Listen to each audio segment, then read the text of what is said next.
Oi pessoal, tudo bem? Eu sou a Milene e eu vim aqui dizer para vocês que no dia 7 de junho de 2020 eu participei de uma live com a minha amiga Débora Cortez e nessa live nós falamos sobre educação de filhos baseada em princípios e em valores. Eu decidi fazer um resumo aqui para que você pudesse absorver as melhores partes sobre esse assunto, sobre a nossa conversa. E se você quiser se aprofundar ainda mais, você pode acessar aos vídeos no meu canal no YouTube, que é exatamente sobre esses mesmos assuntos. E também você pode me acompanhar nas redes sociais, Facebook ou Instagram, no @MileneFerreiraMR21. Um bom vídeo para todos vocês!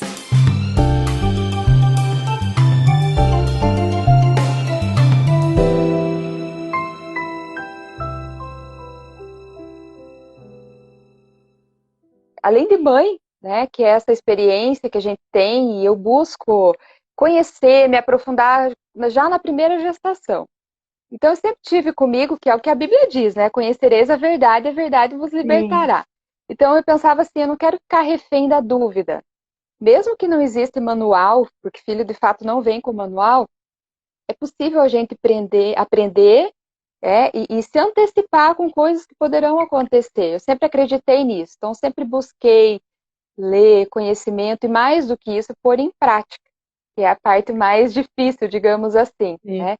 E agregado a isso vem a experiência escolar, que conviver com crianças, adolescentes, me fez perceber assim uma urgência, uma necessidade em trazer outra perspectiva, entende, sobre educação de filhos. Porque hoje fala-se muito em como fazer o filho feliz.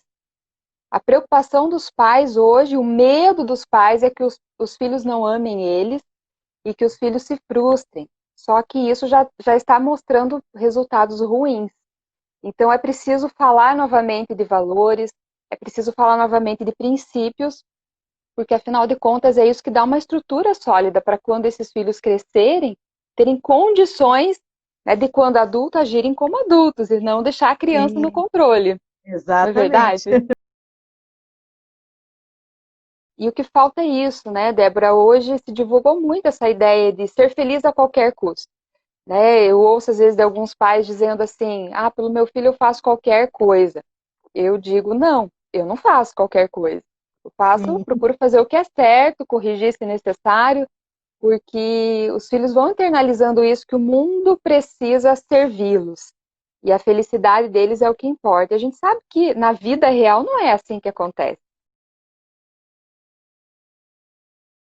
Pois é, esse é um desafio que nós mães vivemos todos os dias.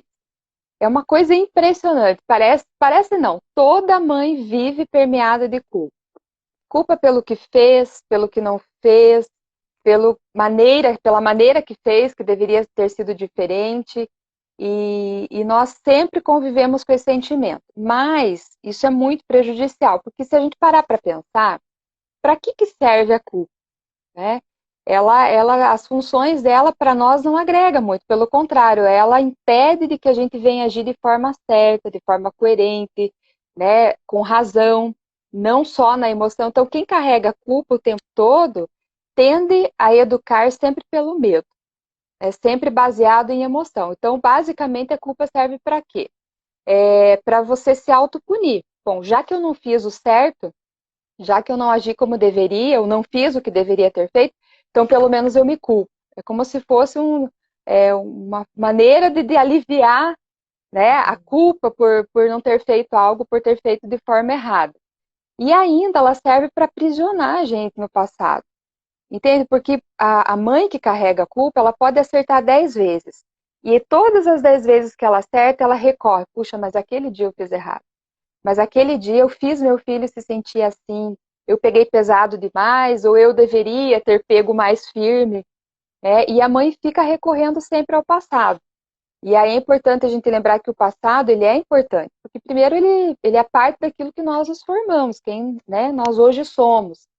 Mas ele só é bom quando eu olho para ele e reconheço o que de ruim eu fiz e melhorar daqui para frente, né? E o que de bom eu fiz, eu posso ainda aperfeiçoar.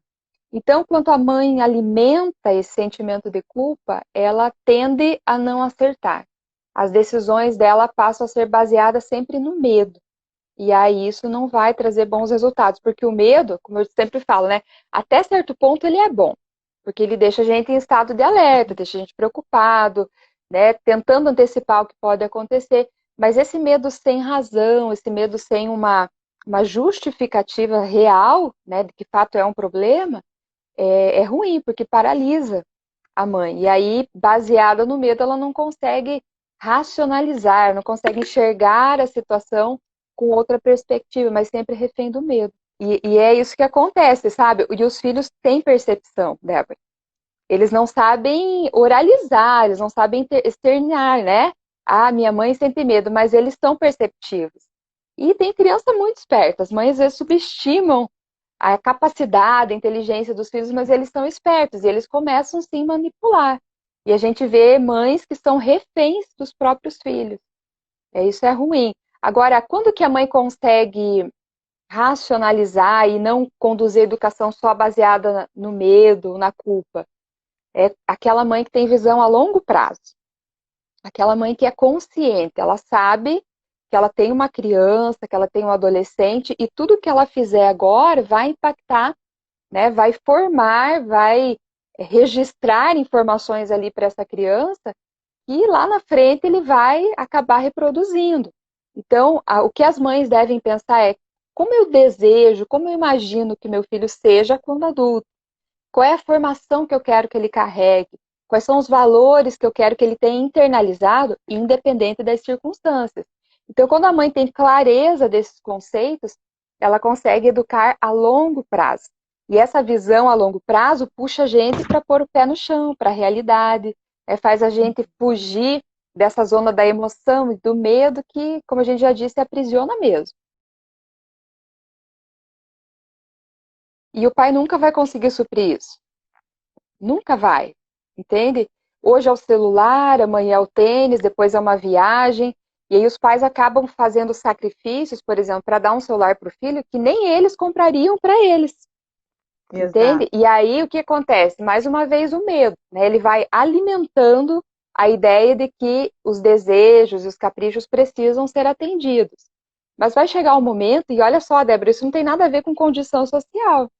Esse conceito vale para Exatamente. pobre, rico, entende? É uma questão de valor. Por quê? Porque se eu ensino para o meu filho valor, ele vai entender quando eu digo não. Eu até poderia comprar, mas hoje eu não compro por esse motivo, ou realmente não compro porque eu não posso. Então, o valor que os pais podem transmitir para os filhos, e aí que tá, não é só falando, né, Débora? Não é apenas comunicando, mas é vivendo, é mostrando no dia a dia, é a criança percebendo, né? Tem até um livro, eu sempre repito isso, que os filhos são o que vivenciam. Então, é mais ou menos assim, as mães falam, mas eu falo para estudar, tá? Mas você cria um ambiente, você cobra, né? Você exige. E aí a gente vê as mães assim preocupadas em satisfazer essa felicidade, ou tentar. Isso é impossível de acontecer. Por exemplo, no ambiente escolar. As mães se preocupam mais com o resultado, né, com a nota que o filho tem, do que com o processo. Entende? Uhum. Poxa, teu filho foi com nota baixa, ok, mas vamos olhar o processo. Ele estudou o quanto deveria, ele entregou os trabalhos, as tarefas dentro dos prazos, mais ou menos, mas entende? E aí o que acontece? A mãe que educa baseada no momento, na preocupação em suprir essa felicidade, em fazer com que o filho não se frustre, ela tenta moldar toda toda a comunidade à volta. Ela tenta moldar a escola, ela tenta moldar os parentes, ela tenta modificar e formatar todos os ambientes que o filho frequenta. Até certo ponto, ela pode até conseguir, mas vai chegar um momento que não dá mais. E aí, o que terá restado para essa criança?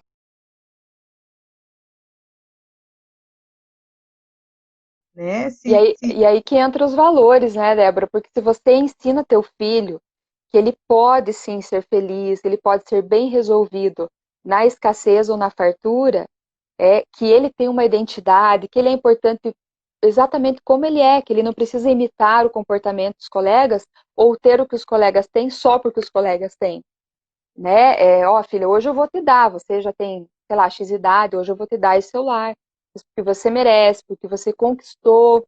essa confiança e hoje você consegue, entende? Você vai explicando porque você vai mostrando como é a vida. E aí, um filho que cresce com princípios e valores, ele pode, claro, como ser humano, sofrer algumas situações, ficar triste, mas isso não vai levar, por exemplo, a uma depressão. Isso não vai acabar com Sim, a vida dele, com a perspectiva. Afinal, frustração faz parte da vida. E diga-se de passagens, são elas que fazem a gente amadurecer, são elas que fazem a gente é crescer. verdade.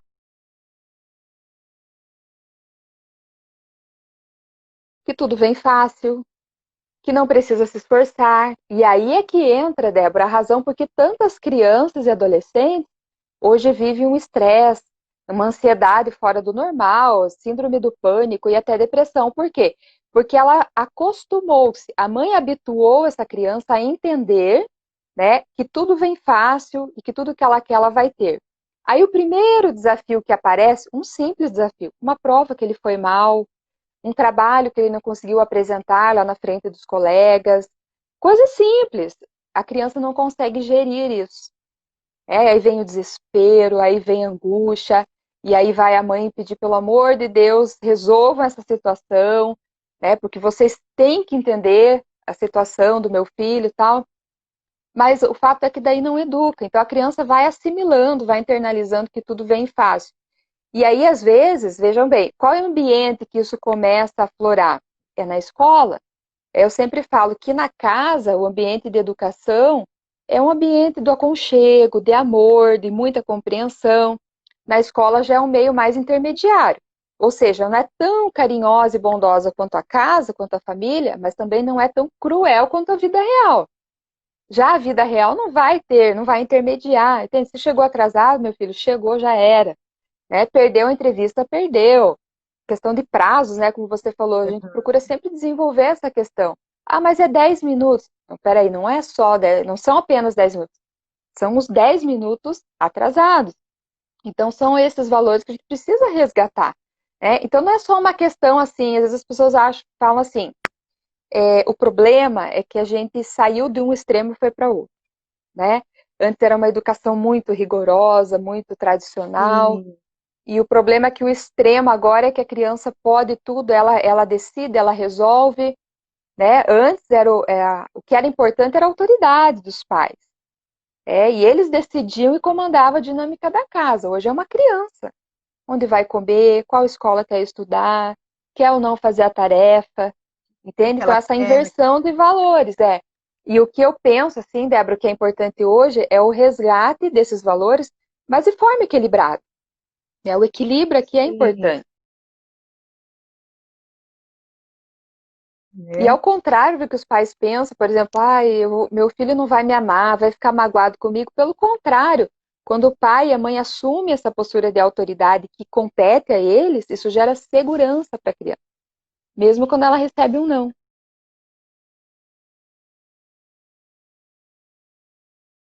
Pode sim, Sandra, mas você não pode esquecer que a mãe precisa estar na frente da amiga.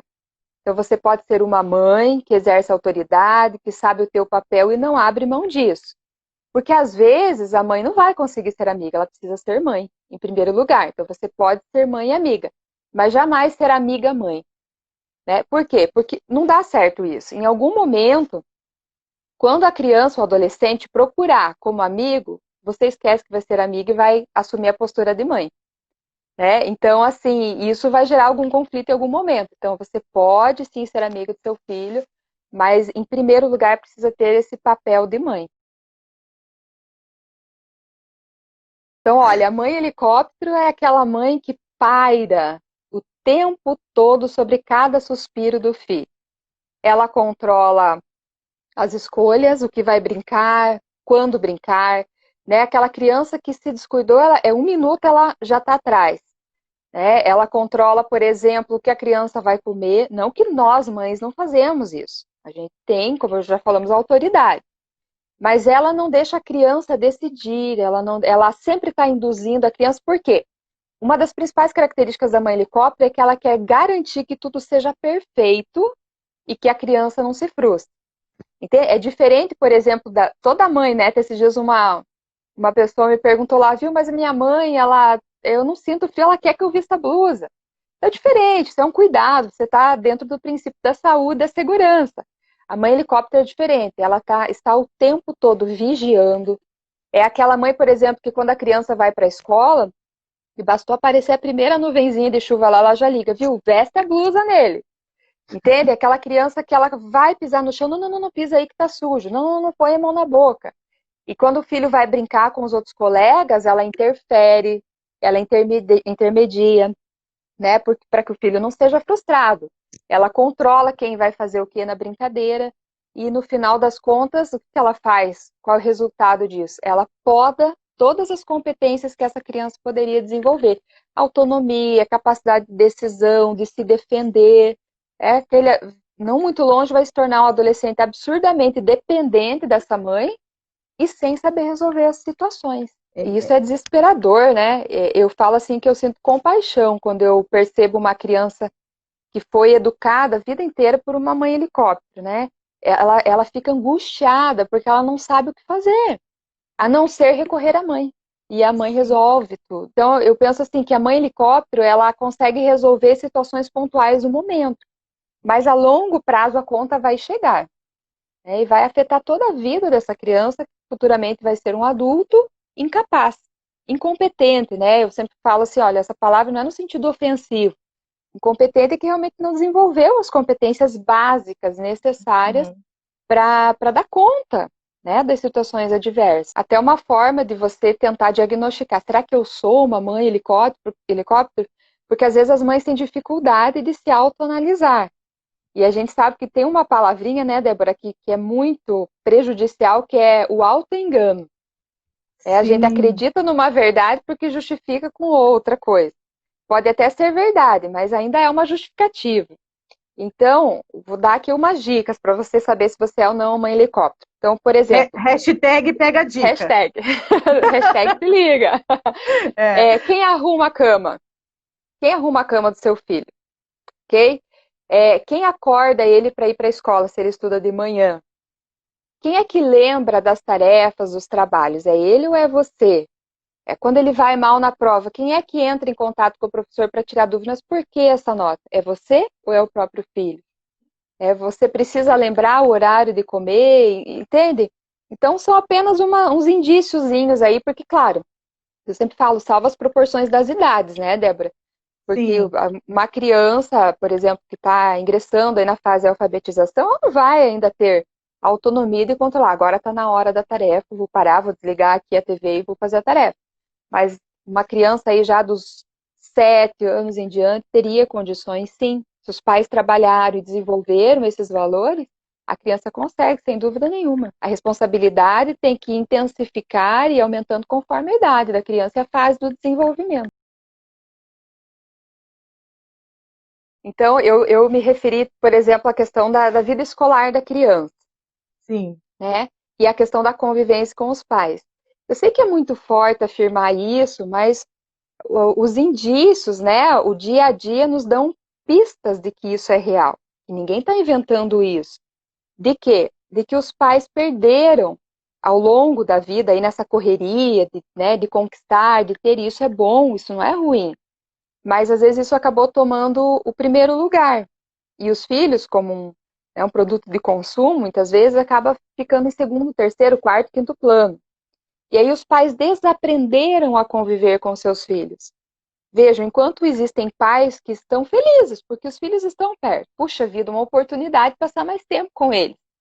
Sim, isso é real, isso existe. Mas parte desses pais estão desesperados. Não vê mais a hora de voltar às aulas, porque quem é essa pessoa insuportável aqui do meu lado que me não dá sossego, que fica me sugando, né? Então, isso é uma das questões que veio à tona.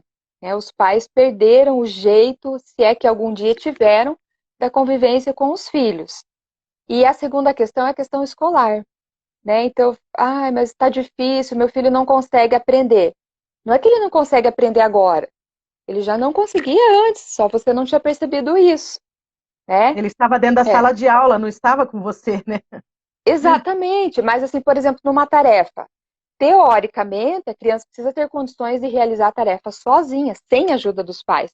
Os pais falam, mas eu assisto o vídeo, eu pesquiso, eu ajudo, mas eu não lembro mais.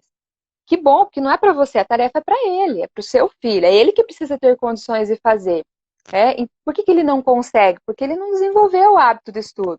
E as mães falam, mas eu cobro, eu mando fazer a tarefa. Veja, essa é a parte mais fácil, você falar. Agora, como eu disse, você desenvolveu o hábito de estudo, porque, Débora, não é gostoso estudar, nunca foi. Entende? Essa história de que meu filho precisa sentir-se motivado cai nessa linha que a gente falou de novo. Meu filho tem que ser feliz, vire-se. Dê um jeito nisso, que ele não pode ser frustrado. Mas estudar e aprender não é assim, é uma questão de treino, é questão de pôr a cachola para funcionar mesmo, e isso requer energia. E às vezes eles se frustram porque não entendeu na primeira.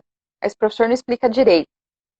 Mas espera aí, assiste a segunda, terceira vez a aula, recorre aos livros, assiste uma aula no YouTube, corre atrás. É a oportunidade que os pais estão desperdiçando de desenvolver essa responsabilidade nos filhos.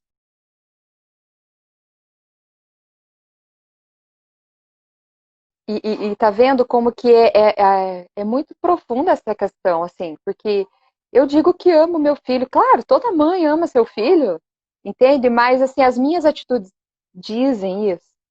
Entende? Olha, Débora, não incomum, eu vejo muita criança, adolescente, na época que eu estava em sala de aula, assim, sabe, numa carência absurda dos pais. Enquanto os pais estavam preocupados em sustentar, né, não sim sustentar o básico, em promover realmente o luxo, o status para essa criança, para esse adolescente, tudo que eles queriam era a presença do pai, era olho no olho, que o pai perguntasse como é que foi, como é que não foi. Os pais precisam entender que os filhos não estão nem aí se o pai foi promovido na empresa, se não foi, entende? Eles não estão preocupados se você ocupa um cargo importante ou não. Eles querem a presença. Filho é assim, né? Ele, claro, fica feliz com a conquista do pai, mas a partir do momento que esse pai é presente. Eu me recordo de uma aluna que eu tive, ela contou assim, falando sobre essas questões de pai, mãe, ela falou assim, a lembrança que eu tenho do meu pai, a melhor lembrança, ele sempre trabalhou muito tempo e tal, é que quando eu acordava, no dia seguinte, ele tinha deixado uma balinha para mim no bidê do lado da cama. Era esse o contato que ela tinha com o pai. Claro, né, possivelmente tem uma história, uma razão para isso. Mas isso me impactou, porque essa é a realidade de muitas crianças. Talvez a balinha de outros adolescentes sejam outras circunstâncias, né? Seja a foto no Instagram, seja o perfil do pai no Facebook, da mãe, enfim. Mas é a memória mais próxima, o contato mais próximo que eles têm dos pais. Isso é muito sério. Então, é uma frase forte, né? Mas ela merece o impacto que é para realmente despertar a gente. Então, o que vem ser uma criança medíocre? É aquela criança que está bem na linha mediana. Ela não é tão ruim a ponto de estar destacada por ser ruim e nem tão boa a ponto de ser destacado como, nossa, que coisa boa em qualquer aspecto, né? Então, a linha mediana é aquela assim, fazer o que todo mundo faz, agir como todo mundo age, entende? Ir na correnteza, sem refletir por que eu faço o que eu faço. Mas espera aí, eu tenho que dar um celular para meu filho só porque todo mundo tem? Ou não, eu vou dar por esse motivo ou eu não vou dar por esse motivo. Então, é a questão da clareza e da consciência. Agora, no quesito da leitura, Débora, assim, eu acho que é sonho de todo pai e mãe que os filhos sejam leitores. Só que isso você não adquire falando para que ele lê. Em primeiro lugar, ele vê você lendo, já é o primeiro incentivo. Esse sem dúvida nenhuma, o Tem melhor. livros na sua casa, né? Exatamente. Mas assim, às vezes o pai realmente não gosta de ler e também não tem menor interesse, não está disposto a fazer o sacrifício para incentivar o filho. Ok. Então, seja transparente. Olha, filho, eu não tive oportunidade, mas eu gostaria que você tivesse caminhos, oportunidades melhores. E hoje eu sei que a leitura é importante. Então, escolha um livro, leva ele numa livraria ou baixa. Hoje tem tanto livro gratuito, né? Começou a ler, não gostou? Muda. Você não tem que obrigar o filho a ler o livro inteiro. Vai trocando. Ah, mas ele já trocou 5 vezes. Não tem problema, porque ele ainda não encontrou o gênero qual ele vai se identificar. Porque, Débora, a hora que ele encontra o gênero, Ele fala, esse livro foi feito para mim. Entende? Aí passa um, dois, três outros livros, é o que eu falei, o problema é outro. Vença comprar livro para essa criança. E aí quem adquire o gosto pela leitura, futuramente vai ler qualquer gênero. Vai ler um livro técnico, vai ler um livro de autoajuda, vai ler um clássico, por exemplo. Então, por isso eu sou contra, por exemplo, quando as escolas impõem a leitura de literatura clássica. Aí você vai acabar com a menor possibilidade dessa criança gostar de ler. Então, mas claro, isso é uma questão vai além. Agora, esse despertar pela leitura é em casa, não é na escola. Mas assim, uma Não, coisa importante, às vezes no ambiente cristão nós temos alguns preconceitos com relação a isso. Ah, não, só tem que ler a Bíblia, ou só tem que ler livro cristão. Para uma criança não é assim. Às vezes os pais preferem que a criança assista um monte de porcaria que não agrega absolutamente nada, e do que, por exemplo, vai ler um Harry Potter. Não, ele não vai querer se tornar um bruxo, aquilo ali é uma ficção, entende? Um exemplo, mas se ele se identificou com esse gênero, é importante que ele desenvolva. Porque se o pai começa a escolher, né, com esse preconceito, a criança vai ficar bastante limitada, vai ficar difícil.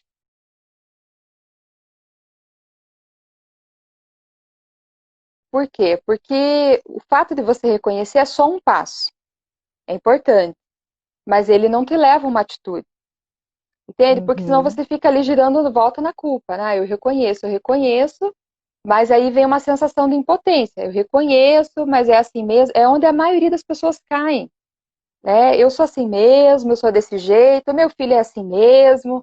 E aí, mas não é reconhecendo, né? E nós crescemos ouvindo isso. A gente aprende com os erros. Não, a gente aprende uhum. consertando os erros. Ou seja, além de eu reconhecer que eu errei, onde eu errei, como eu errei, o que é que eu vou fazer para consertar agora? Né? Se eu perdi a mão com meu filho, ele está muito mimado, ok, ótimo, você reconheceu, mas aí o que que você vai fazer agora? Né? Essa criança precisa de você, precisa que você ajude, que você orquestre a educação dela, que você lapide esse diamante precioso que Deus confiou a você. E vai Sim, fazer o quê? É porque a sensação, Débora, de impotência, todas nós temos. Existem situações que a gente se depara, mas e agora? O que que eu vou fazer? E aí a questão do conhecimento é essa. Você nunca vai saber tudo. Nunca. Né? Você já está com um filho adulto, aí eu tenho certeza que você ainda... Mas como que eu vou fazer agora? Qual vai ser a minha exato. decisão nesse momento? Mas o conhecimento, e não só o conhecimento dos livros, né, da psicologia, que eu amo e sou apaixonada, mas assim, a questão né, das pessoas mais velhas, ouvir, entende? E também, porque quando você tem conhecimento e você começa a corrigir o percurso, você começa a corrigir os seus erros, isso te traz segurança, entende? Aí você não é levado para lá e para cá só por modismos, só porque as mães dos amigos fazem isso, né? Até eu tenho uma experiência, acho que ainda dá tempo de contar rapidinho, que eu me Assim. recordo quando a Sofia, né, a mais velha, ela ainda era pequenininha, ela começou a querer na igreja fazer o barraquinho, andar para lá e para cá, e já está ficando difícil controlar ela nos cultos. E sim, eu acho que criança precisa ficar, né, assim, quietinha, comportada, não que vá conseguir 100%, mas enfim, era a minha convicção. E sempre antes de ir para a igreja eu combinava com ela, olha, lá é lugar de assim, por isso eu tô levava um arsenal de coisa para desenhar, para brincar, para comer, para tomar, para tudo. Só saía se fosse para trocar fralda, uma coisa assim.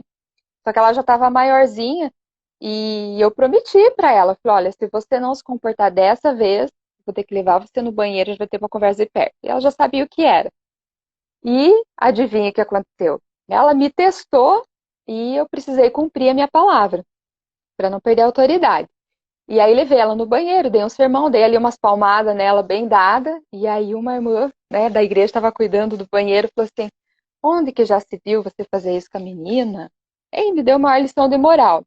E assim, a gente não pode ser arrogante a ponto de achar que a gente sabe tudo. E eu me recordo que na época eu pensei, será que realmente estou exagerando, né? E aí recorri ao meu conhecimento. Então, peraí, eu acredito que eu estou no caminho certo, e só o tempo vai dizer se o que eu estou fazendo certo vai dar certo, né? O que eu penso estar fazendo certo vai dar certo. Os anos se passaram, Débora. E essa mesma irmã, uma senhora, você conhece ela, um amor de pessoa, a irmã Sebastiana, vou falar quem é. Hoje ela me procura e fala assim, Milene, mas que graça tua filha. é que educada, ela vem e cumprimenta, porque os adolescentes estão nem aí para os idosos, né? A maioria. Ela me cumprimenta, ela me abraça e ela fala, olha, aquele dia realmente você estava certo. Mas olha quantos anos se passaram, entende? Então, assim, consertando o erro, para você consertar o erro, o conhecimento é fundamental. Você precisa desse conhecimento.